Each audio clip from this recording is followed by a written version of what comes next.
আমাদের মধ্যে বেশিরভাগ মানুষেরই এই অভিযোগ থাকে যে মানুষ তখনই আমাদের স্মরণ করেন যখন সেই সময় আসে যখন আমাদেরকে প্রয়োজন হয়, যখন কোনো কাজ থাকে। যখনই এই সময় পেরিয়ে যায়, তাদের কার্যসিদ্ধি হয়ে যায়, তারা আমাদের থেকে দূরে চলে যান, ভুলে যান আমাদের। এবার এই বিষয়ে ভেবে খারাপ অবশ্যই লাগে। এই পরিস্থিতিকেই অন্য এক দৃষ্টিভঙ্গি দিয়ে দেখার চেষ্টা করুন। মনে রাখবেন, মানুষ প্রদীপের সন্ধান তখনই করেন যখন তার জীবনে অন্ধকার থাকে। আপনি প্রসন্ন হয়ে উঠুন, কারণ আপনার কাছে সেই সুযোগ আছে যে কারোর জীবনে প্রকাশের কিরণ আনতে পারছেন, কাউকে সঠিক পথ দেখাতে পারছেন, কারোর সহযোগিতা করতে পারছেন, এই পুণ্য অর্জন করতে পারছেন। কারোর থেকে কোনো আশা রাখার দরকার নেই। যার আপনাকে যতটা প্রয়োজন তাকে ততটাই সাহায্য করুন, ততটাই সবাইকে প্রেম বিতরণ করুন। আর এই প্রেমের ভাব নিয়েই আমার সাথে বলুন, রাধা রাধা।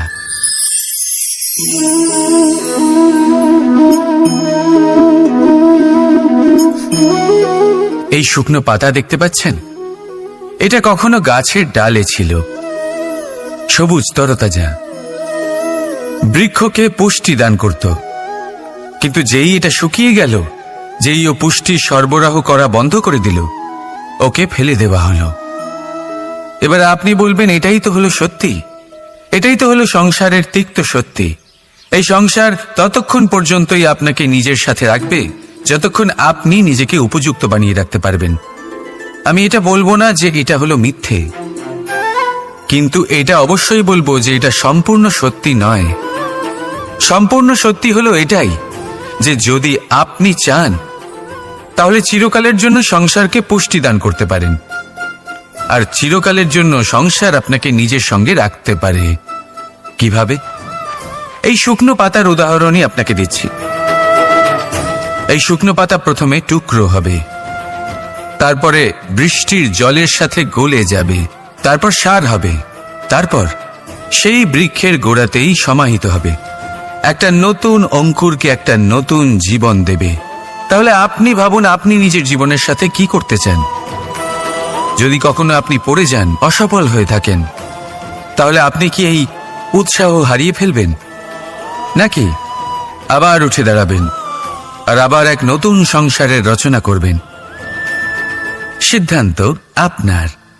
রাধা রাধা। সকলে বলেন এবং আমিও বলি যে মানুষ যেমন সঙ্গে মেলামেশা করেন সেরকমই তার স্বভাব হয়ে যায়। এ হলো সত্য, কিন্তু এটা হলো অর্ধ সত্য। হ্যাঁ, বৃষ্টির ফোঁটা যখন সাপের মুখে যায় তখন তা বিষে পরিণত হয়, তাই যখন ঝিনুকের মধ্যে যায় তখন তা মুক্ততে পরিণত হয়। কিন্তু কোনো ব্যক্তির স্বভাব, এ হলো অত্যন্ত গুরুত্বপূর্ণ। কোনো এক ফুলের কথা ভাবুন, সেই ফুলের সাথে জড়িত সেই কাঁটাগুলোর কথা ভাবুন। সহস্র বছর ধরে সেই কাঁটা ফুলের সাথেই লেগে রয়েছে, কিন্তু আজও সেই বিধেই যায়, সেই যন্ত্রণাই দেয়, সুবাস ছড়ায় না। কেন? কারণ বিধে যাওয়া কাঁটার স্বভাব হয়। এটা বোঝেনি। সর্বপ্রথম নিজের মনের ভাবকে বদলাতে শিখুন, তারপরই আপনার সঙ্গের প্রভাব পাল্টাতে পারে। আর যদি আপনি এরকম করেন তাহলে আপনার জগৎ প্রশান্তিতে ভরে যাবে। তাহলে আসুন আমার সাথে ভালোবেসে বলুন, রাধা রাধা। প্রতিজ্ঞা ছোট একটা শব্দ, কিন্তু এর মধ্যে শক্তি অনেক থাকে। যে ব্যক্তি প্রতিজ্ঞা পালন করেন তাতে অটল থাকেন, সংসার তাকে সম্মান করে। আর যে ব্যক্তি এটা করতে পারেন না তিনি বদনামের ভাগীদার হয়ে যান। এবার এটা আমরা সবাই জানি, কিন্তু দেখুন, এই প্রতিজ্ঞার পালন কি যে কোনো পরিস্থিতিতে সে যাই হোক না কেন করা উচিত? অর্থাৎ সংসার এদিক থেকে ওদিক হয়ে যাক, কিন্তু আমি আমার প্রতিজ্ঞায় অটল থাকব, এটা কি উচিত? এবার এটা আমরা বুঝবো একটা উদাহরণের দ্বারা। ধরুন আপনি আজ একটা প্রতিজ্ঞা নিলেন বনের একটা সিংহকে আপনি রক্ষা করবেন। এ তো খুব ভালো কথা যে আপনি কারোর প্রাণ রক্ষা করবেন। আপনি শিকারীর হাত থেকে ওকে রক্ষা করবেন, ওকে বিপদের হাত থেকে রক্ষা করবেন। এতে প্রকৃতির ভারসাম্য বজায় থাকবে। কিন্তু যদি এই সিংহ নির্দোষদের ওপর আক্রমণ করে, তখনও কি এর প্রাণ রক্ষা করা উচিত হবে? তখনও কি নিজের প্রতিজ্ঞায় অটল থাকা উচিত হবে? না, কারণ তখন এটা পাপে পরিণত হবে। কোন রকম প্রতিজ্ঞা, কোন রকম প্রতিশ্রুতি যদি এই প্রকৃতির ধ্বংসতে সহায়ক হয়, যদি ভারসাম্য নষ্ট হয়, তাকে ওখানেই ভেঙে দেওয়া উচিত। আর এটা আপনাকে শিখতেই হবে, সময়ের সাথে আপনাকে বদলাতে হবেই। কারণ যিনি সময়ের সাথে বদলান না, সেই প্রকৃতি তার ব্যক্তিত্ব বদলে দেন। মনে রাখবেন, সেটাই হলো প্রতিজ্ঞা, সেটাই হলো প্রতিশ্রুতি যা এই সংসারের মঙ্গল করে। নয়তো সেটা হলো পাপ, যে পাপের শাস্তি প্রকৃতি আপনাকে অবশ্যই দেবে। তাহলে আসুন আমার সাথে বলুন, বন্দে ধর্মা, বন্দে কর্মা, রাধা রাধা। যথা রাজা তথা প্রজা, যথা বীজ তথা বৃক্ষ, যথা ভূমি তথা অঙ্কুর। কি সুন্দর শব্দ এগুলি! আর যতটাই সুন্দর ততটাই গভীর হলো তার অর্থ। যেমন রাজা হবেন, প্রজা তেমনই হবেন। যেমন ভূমি হবে, অঙ্কুরও তেমনই হবে। কখনো গভীরে গিয়ে এই কথার অর্থ বোঝার চেষ্টা করেছেন আপনি? রাজা এই শব্দের মূল হলো রজ। রজ কথার অর্থ হলো মাটি। অর্থাৎ রাজা হলেন তিনি যিনি মাটির সাথে যুক্ত। রাজা হলেন তিনি যিনি প্রজাদের সম্মান করবেন, তাদের যত্ন নেবেন, তাদের চোখে জল দেখলেই চিন্তিত হয়ে উঠবেন, তাদের অশ্রু মোছার জন্য সমস্ত সম্ভাব্য চেষ্টা করবেন, তাদের সুখী রাখার জন্য সমস্ত চেষ্টা করবেন। রাজা এরকম হয়। এবার এই সমস্ত গুণ যদি একজন রাজার মধ্যে না থাকে, তাহলে প্রজার মধ্যে অসন্তোষ দেখা যায়। আর এই অসন্তোষ বিদ্রোহের রূপ নেয়। আর এই বিদ্রোহ যে কোনো রূপেই হলো বিনাশকারী। তাহলে রাজার উচিত প্রজাদের রক্ষা করা, এবং প্রজাদেরও উচিত রাজার প্রতি বিশ্বাস রাখা, তার অনুকরণ করা। এই দুজন যখন এক হবেন, তখনই শাসন স্থির হবে, তখনই এই দেশ নিয়ন্ত্রণে থাকবে। যদি দুজনের মধ্যে কোনো একজন নিয়ন্ত্রণ হারান, তখন মহা বিনাশ অবশ্যই হবে। তাহলে রাজা নিজের কর্ম করবেন, আর প্রজা নিজের ধর্ম পালন করবেন, আর আমার সাথে ভালোবেসে বলবেন রাধা রাধা। এই বৃক্ষ দেখতে পাচ্ছেন, বটবৃক্ষ। এই সংসারের সব থেকে বড় বৃক্ষের মধ্যে অন্যতম। কি না করে এই বৃক্ষ! অনেক বছর ধরে বেঁচে থাকে এই বৃক্ষ। এই বৃক্ষ সর্বদাই বাড়তে থাকে। কত পশু পাখিদের এই বৃক্ষ আশ্রয় প্রদান করে। পথ চলতি পথচারীদের এই বৃক্ষ ছায়া প্রদান করে, আশ্রয় প্রদান করে, বিশ্রাম করার জায়গা দেয়, শীতল ছায়া দেয়। বটবৃক্ষ সংসারের সব থেকে বড় বৃক্ষদের মধ্যে একটা বৃক্ষ। এই বৃক্ষের বীজ সর্ষে দানার থেকেও ছোট হয়, কিন্তু তা মাটির মধ্যে সমাহিত হয়ে যায়, নিজের খোলসকে ভেঙে প্রথমবার অঙ্কুরিত হয়। আর তারপরে আস্তে আস্তে আস্তে একটা ছোট্ট বীজ একটা বিশাল বটবৃক্ষে পরিণত হয়। জীবনে যদি সাফল্য পেতে চান, তাহলে এইভাবেই এগোতে হবে। ছোট ছোট পদক্ষেপের দ্বারা এই পথ চলা শুরু করতে হবে। সেই জন্য ছোট কাজ করতে কখনো সংকোচ করবেন না, ছোট কাজ করতে কখনো লজ্জা পাবেন না। যদি এই ছোট ছোট কাজ পূর্ণ নিষ্ঠা দিয়ে, পূর্ণ মনোযোগ দিয়ে, সততার সাথে করতে পারেন, তাহলে এই ছোট কাজের আকার বাড়তে থাকবে। তাই কাজগুলিকে কাজের মতোই দেখতে শুরু করুন। ছোট কাজ বা বড় কাজ এরকম ভাববেন না। তাহলে কর্ম করতে থাকুন, জীবনে আপনার অস্তিত্ব বটবৃক্ষের থেকেও বড় করে তুলুন। তাহলে আসুন আর আমার সাথে ভালোবেসে বলুন, রাধা রাধা। কর্ম এবং ফল। মানুষের স্বভাব হলো এটাই যে তিনি নিজের প্রত্যেক পরিশ্রমের প্রতিফল প্রার্থনা করেন। বেশিরভাগ সময় এই ফলাফলের চিন্তা করতে করতে, কল্পনা করতে করতে উনি কর্ম করতে থাকেন যে আমি এই কাজটা করলে এই ফল পাবো। সেই সব কল্পনা করতে থাকেন যা না তার হাতে আছে, না আছে অধিকার আর না আছে নিয়ন্ত্রণ। উনি শুধু নিজের কর্ম করতে পারেন। উনি কি ফল পাবেন তা তার হাতে কখনোই নেই।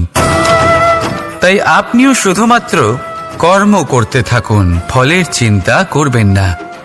মনে রাখবেন, শিকড় এবং শাখা যেভাবে একে অপরের সাথে জড়িয়ে, সেইভাবেই একে অপরের সাথে জড়িয়ে কর্ম এবং ফল। যেরকম কর্ম আপনি করবেন সেরকম ফল আপনি অবশ্যই পাবেন। তাই এই ফলের আশায় কর্মের সময় কখনোই নষ্ট করবেন না, কারণ যে ব্যক্তি সময় নষ্ট করেন, সময় সেই ব্যক্তিকে অবশ্যই নষ্ট করে দেয়। কর্ম করুন নিঃস্বার্থভাবে, ফলের চিন্তা করবেন না, আর আমার সাথে ভালোবেসে বলুন, রাধা রাধা। বরদান অত্যন্ত বিচিত্র এক বিষয়, কিন্তু দেখতে গেলে এই বরদান কি না করতে পারে। এক দরিদ্রকে রাজা বানিয়ে দিতে পারে, একজন দুর্বলকে এই সংসারের সবথেকে শক্তিশালী ব্যক্তি বানিয়ে দিতে পারে। কিন্তু আমরা ভুলে যাই এক অত্যন্ত গুরুত্বপূর্ণ কথা। বরদান এই শব্দের শেষে দান লুকিয়ে রয়েছে। এই দান কথাটা অত্যন্ত গুরুত্বপূর্ণ। আমাদের মনে রাখা উচিত এই বরদান আমরা দানে পেয়েছি, আর তাই তার সম্মান করা উচিত, কখনোই অহংকার করা নয়। আর যে ব্যক্তি বরদান পেয়ে অহংকার করেন, তার যা ক্ষতি হয় তা হলো এই বরদান তার থেকে কেড়ে নেওয়া হয়। বর অর্থাৎ শ্রেষ্ঠ, অর্থাৎ বরদানের অর্থ হলো একটা শ্রেষ্ঠ দান, এবং তার ব্যবহার যদি আপনি কারোর ক্ষতি করার জন্য করেন, তাহলে ক্ষতি শুধুই আপনার হবে। তাহলে এই বরদানের সম্মান করুন, উচিত পথে চলুন, আর উচিত উদ্দেশ্য নিয়ে এর ব্যবহার করুন। সব কিছু ভালোই হবে। তাহলে আসুন আর আমার সাথে ভালোবেসে বলুন, রাধা রাধা। মৌনতা। দেখতে গেলে সংসারের সব থেকে শক্তিশালী অস্ত্র হলো এই মৌনতা। আর দেখতে গেলে আমাদের এই অস্ত্রই কখনো কখনো আমাদেরই ওপর আক্রমণ করে বসে। কিভাবে? অনেক সময় আমরা আপনদের দেখে, তাদের অনুচিত কার্যকলাপ দেখে, অনুচিত কথা শুনে চুপ করে থাকি, ভেবে নিয়ে আমরা যেন কোনোভাবে তাদের আঘাত না করে ফেলি, দুঃখ না দিই, ক্রুদ্ধ না করে ফেলি, ভেবে নিয়ে এই সমস্যা এড়িয়ে যাবে। কিন্তু এইখানেই আরম্ভ হয় সব থেকে বড় সমস্যার। আমরা কিছুই বলি না এটা ভেবে উনি আমার আপনজন, আর সেই ব্যক্তি ভাবেন যে কিছুই বলেন না সেই আমার আপনজন। যদি আপনি সত্যি কাউকে আপনজন মনে করেন, তাহলে তাকে বাধা দিতে শিখুন। তার অনুচিত কাজে, তার অনুচিত কথায় তাকে বাধা দিতে শিখুন। তক্ষুনি ওনাকে বোঝান যে উনি কি ভুল করছেন, ওনাকে বোঝান, ওনাকে সঠিক পথ দেখান, সেই পথে ওনাকে চালিত করুন। এটাই হলো আপন ভাবা। আর তার জন্য মৌন থাকা নয়, দরকার গর্জন করা। অনেক সময় অনুচিত কর্মের পথে চলতে গিয়ে কিছু মানুষ এমন ঘুমিয়ে পড়েন যে ওনাদের জাগানোর জন্য মধুর সঙ্গীত নয়, রৌদ্র হুঙ্কারের প্রয়োজন হয়ে থাকে।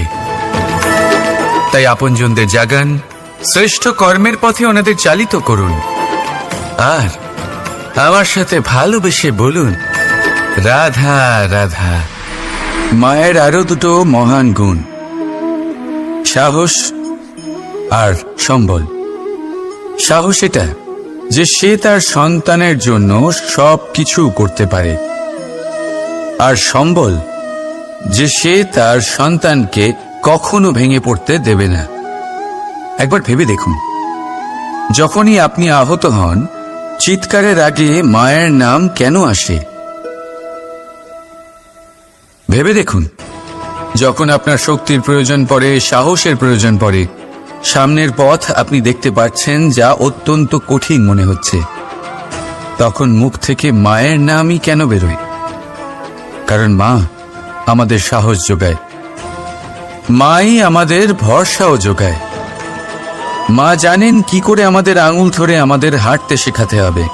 মা এটাও জানে যে কিভাবে কান ধরে আমাদের সঠিক পথে নিয়ে আসতে হবে। এই রকম সাহসী মায়েদের আমার শত কোটি প্রণাম। রাধা রাধা।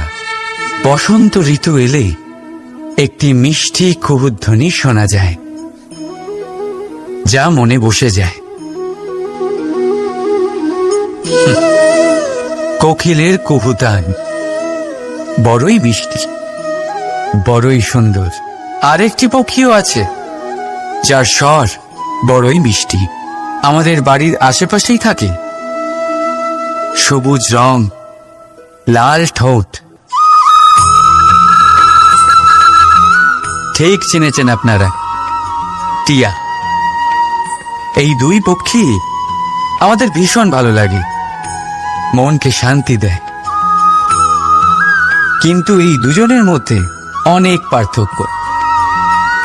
কোকিল বনে জঙ্গলে স্বাধীনভাবে ঘোরে, কিন্তু টিয়া অনেক সময় আমাদের বাড়ির খাঁচায় বন্দি পাওয়া যায়।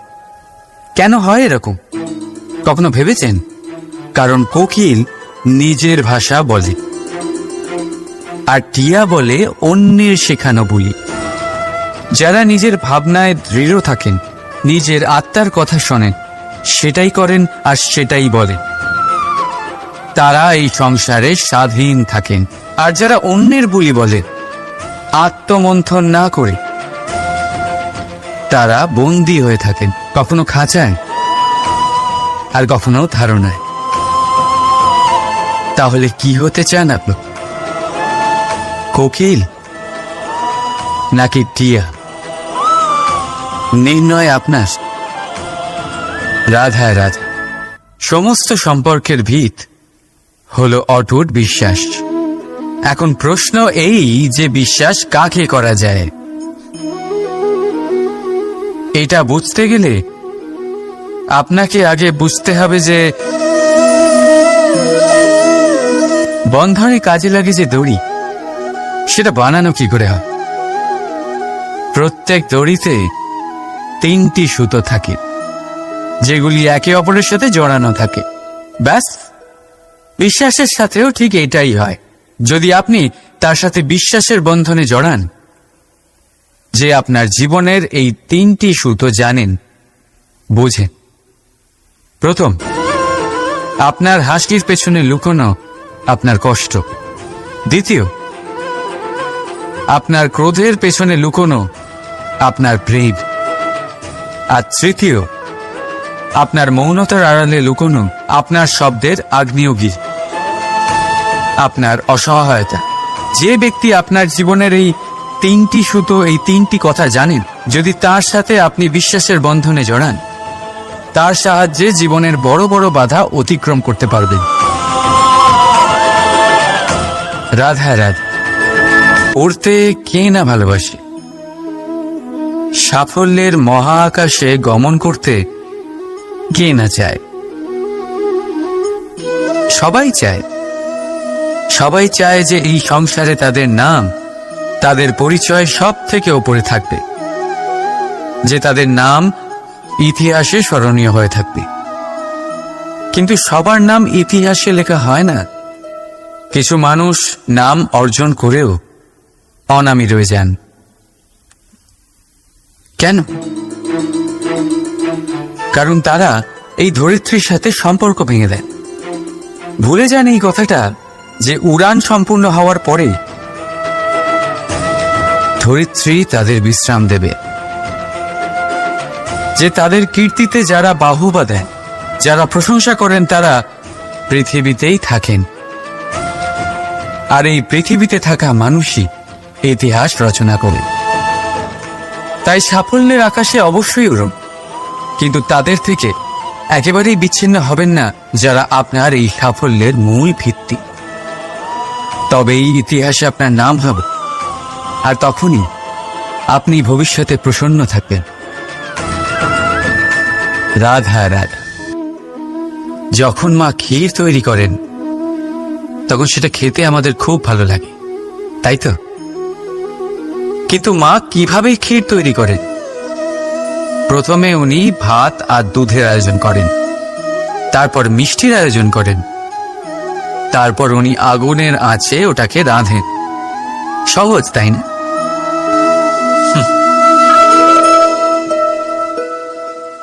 অতটাও সহজ নয়। এই জীবনে আনন্দের ক্ষীর আস্বাদন করার এইটাই উপায়, কিন্তু এতে সময় অনেকটাই লাগে। শুদ্ধ শুভ্র দুধের মতো ভাবনায় সদা অটুট সম্পর্কের মধ্যে প্রেমের মিষ্টত্ব মিশিয়ে যখন প্রয়াস আর পরিশ্রমের আগুনের আজে অনেকক্ষণ রাধা হয়, তখন তৈরি হয় আনন্দরূপী ক্ষীর।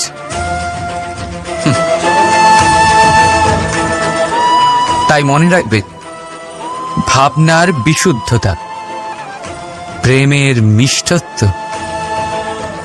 আর আত্মার প্রয়াস, এই তিনটি মেশালে তবেই জীবনে আনন্দ লাভ করবেন। রাধা রাধা। ভগবান প্রত্যেক কঠিন পরিস্থিতিতে এই নামই আছে যা আমাদের উপায় দিয়ে থাকে।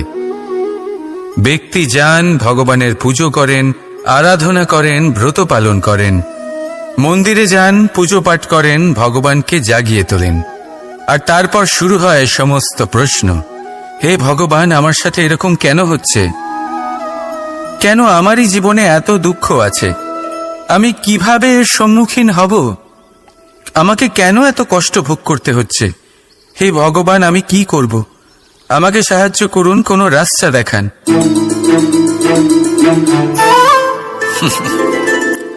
চলুন আমি আপনাকে একটা প্রশ্ন করি। মন্দিরে যাওয়ার চেষ্টা করার আগে আপনি কি জীবনে ততটা চেষ্টা করেছেন যতটা সেই সমস্যাকে দূর করার জন্য দরকার ছিল? দ্বিতীয় প্রশ্ন, ভগবানকে জাগানোর পূর্বে আপনি কি নিজেকে জাগিয়ে তুলেছেন? আপনি কি আলস্য ত্যাগ করেছেন? তৃতীয় প্রশ্ন, ভগবানকে জিজ্ঞাসা করার আগে আপনি কি নিজেকে জিজ্ঞাসা করেছেন যে আমি কেন এত অসফল হচ্ছি? যদি না করে থাকেন তাহলে সবার আগে এটা করুন। আপনি সমস্ত প্রশ্নের উত্তর পাবেন, সমস্ত বিপদের পরিত্রাণ পাবেন। অন্য কোথাও নয়, নিজের ভেতরে তাকিয়ে দেখুন। চেষ্টা করুন নিজেকে জাগিয়ে তোলার। আপনি সফল অবশ্যই হবেন, কারণ এই পরমাত্মা, ওই পরমেশ্বর, ওই পরব্রহ্ম আপনার মধ্যেই তো আছে। রাধা রাধা। সংসারে এমন একটা ভ্রান্ত ধারণা রয়েছে যে সবকিছু ভাগ্যের দ্বারা পাওয়া যায়, কিন্তু ভাগ্য, প্রারব্ধ এ তো সকলের জন্যই সমান হয়। এটা তো ব্যক্তির ওপরে নির্ভরশীল হয়, তার আকাঙ্ক্ষার উপরে নির্ভরশীল হয়, বাসনার উপরে নির্ভরশীল হয়, স্বভাবের উপরে নির্ভরশীল হয় যে উনি সেটা নিয়ে কি করেন। দেখুন, এই প্রসাদ কিন্তু সকলকেই দেওয়া হয়, কিন্তু তা গ্রহণ করবেন কিভাবে সেটা ব্যক্তির উপরে নির্ভর করে।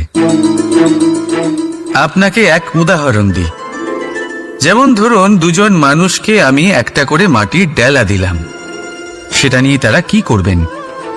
একজন মানুষ তার ছোট ছোট ডেলা বানাবেন আর পথযাত্রীদের ওপরে ছুঁড়ে মারবেন, হাসি ঠাট্টা করবেন, তাদের বস্ত্র নোংরা করে দেবেন, সেটাতেই উনি আনন্দ পাবেন। অন্যদিকে দ্বিতীয় ব্যক্তি সেই মাটির ডেলা দিয়েই নিজের জন্য একটা কুঁড়ে ঘর বানাবেন। সেই কুঁড়ে ঘর যা রোদেতে, বৃষ্টিতে, ঝড়ে তাকে সুরক্ষিত রাখবে। অনুভূতি, এই অনুভূতি বদলাতে শিখুন। এই অনুভূতি অত্যন্ত গুরুত্বপূর্ণ। ভালোবাসাতেও এই অনুভূতি হলো অত্যন্ত গুরুত্বপূর্ণ। ভালোবাসা সে বন্ধুর সাথে হোক, মা বাবার সাথে হোক, ভাই বোনের সাথে হোক, স্ত্রীর সাথে হোক, যে কারোর সাথে হোক, মনে রাখবেন এই হলো সেই অনুভূতি যা আপনার ভাগ্য নির্ধারণ করে থাকে। তাহলে আসুন আমার সাথে প্রেমের অনুভূতি নিয়ে বলুন, রাধা রাধা। মানুষের কত রকম অনুভূতি হয়, কিন্তু সে সেটাই করে যেটা সে আজ অবধি করে এসেছে, আর এটাই তার সব থেকে বড় ভুল। আপনাকে যদি উদাহরণ দিই, তাহলে একটা গোয়ালা যে ছোটবেলা থেকে একটাই কাজ করেছে, গরুকে চড়িয়েছে, দুধ বের করেছে, সে সারা জীবন সেটাই পাবে, শুধু দুধ। কিন্তু ভেবে দেখুন, যখন এই দুধ কোনো ময়রার কাছে যায়, তখন সে সেটা দিয়ে মালপোয়া বানায়, মাখন বানায়, বিভিন্ন রকমের সুস্বাদু মিষ্টি বানায়, ঘি বানায়। সে বড় কিছু করে, তার বদলে সে বড় কিছু পায়। তাই মনে রাখবেন, যদি আপনি সেটা করেন যেটা আপনি সব সময় করে এসেছেন, তাহলে আপনি সেটাই পাবেন যা আপনি আজ পর্যন্ত পেয়ে এসেছেন। নতুন কিছু করার চেষ্টা করুন, আলাদা কিছু করার চেষ্টা করুন, নিজেকে বদলানোর চেষ্টা করুন, নিজেকে প্রস্তুত করুন, নতুন কিছু করুন। তাই মনে রাখবেন, যদি আপনি এমন কিছু করেন যা এর আগে কেউ কখনো করেনি, তাহলে আপনি এমন কিছু পাবেন যা এর আগে কেউ কখনো পায়নি। তাই নতুন উপায়, নতুন চেষ্টার দ্বারা নতুন কর্মের পালন করুন। নতুন চিন্তা নিজের ভেতরে জাগ্রত করুন, কারণ এই চিন্তাই সত্য হয়ে আপনার জীবনে আসবে। রাধা রাধা। সমুদ্র মন্থন, আমরা সবাই জানি এ কিভাবে হয়েছিল। এই মন্থন থেকে কি কি পাওয়া গেছিল? অসংখ্য রত্ন পাওয়া গেছিল, বিষ পাওয়া গেছিল, অমৃত পাওয়া গেছিল। ঠিক সেইভাবেই আমাদের ভেতরেও একটা বিশাল সমুদ্র রয়েছে, যাকে আমরা নাম দিয়েছি মন। যদি এই মনের মন্থন করা হয়, তাহলে এই মন থেকে বিষও বেরোতে পারে, আর অমৃতও বেরোতে পারে। তাই মনে রাখবেন, আপনার যে এই জিহ্বা রয়েছে, তা বিষও নির্গত করতে পারে, আবার অমৃত। খারাপ কিছুও করতে পারে, যদিও আপনার মনস্কামনা খারাপ নাও হয়। তাই সবসময় যখন আপনার মুখ থেকে শব্দ উচ্চারণ করবেন, এই মনের মন্থন করে তা করুন। আর আমার সাথে ভালোবেসে বলুন, রাধা রাধা। আপনি কি কখনো শুনেছেন হরিণ সিংহের থেকে পালানোর বদলে তার সাথে লড়াই করেছে? হরিণ সিংহকে আক্রমণ করেছে, কখনো শুনেছেন? কখনো না। কিন্তু এরকম হতেই পারে, এরকম হয়েই থাকে। আর এটা তখনই হয় যখন হরিণের শাবক বিপদে পড়ে। যখন তার সিংহের কবলে পড়ার ভয় থাকে, তখন হরিণীও এসে সিংহের সাথে লড়াই করতে থাকে। কারণ সে একজন মা, আর মা তার সন্তানের জন্য সবকিছু করতে পারে। এ হলো মায়ের স্নেহ, যেটা যত নরম হতে পারে, ঠিক ততটাই কঠোরও হতে পারে। আর তার সন্তানের মঙ্গলের জন্য সে ক্রোধের সমস্ত সীমা পার করে তার সন্তানকে রক্ষা করেই ছাড়বে। আর সেই জন্যই তো মাকে সন্তানের জীবনে সব থেকে বড় ঢাল বলা হয়। এই মাকে আমার শত কোটি প্রণাম। রাধা রাধা।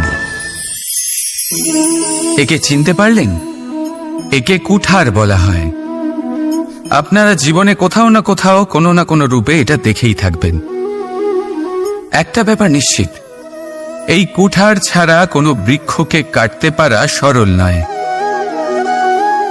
এবার আপনি কখনো এটা ভেবেছেন, এই কুঠার, এর এই অংশ, এর মুখটাই যদি না থাকে তাহলে কি হবে?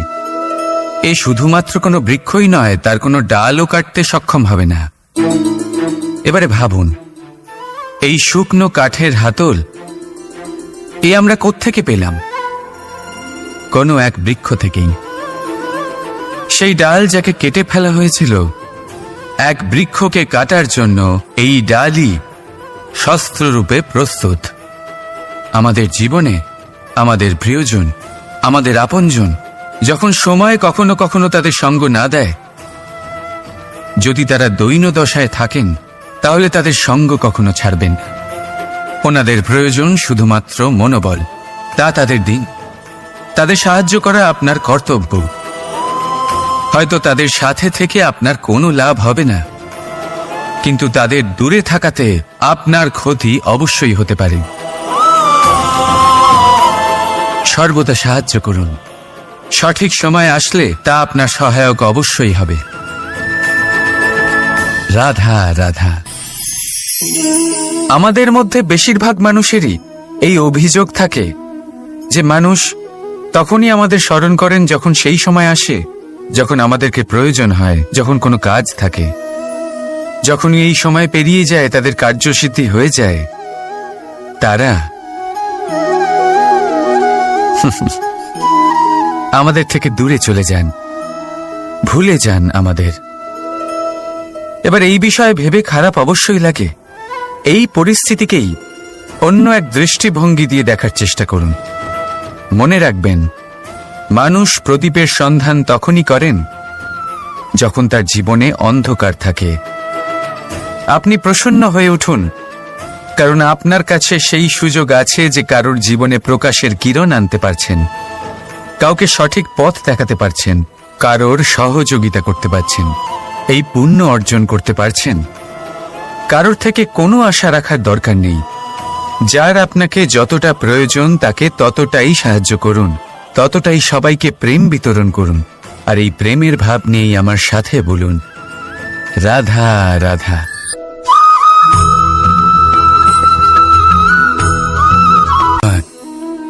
প্রত্যেক কঠিন পরিস্থিতিতে এই নামই আছে যা আমাদের উপায় দিয়ে থাকে। ব্যক্তি যান, ভগবানের পুজো করেন, আরাধনা করেন, ব্রত পালন করেন, মন্দিরে যান, পুজো পাঠ করেন, ভগবানকে জাগিয়ে তোলেন। আর তারপর শুরু হয় সমস্ত প্রশ্ন।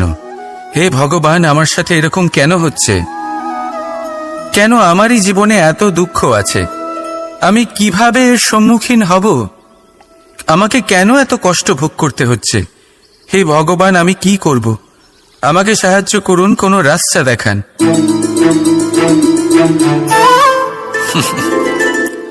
চলুন আমি আপনাকে একটা প্রশ্ন করি।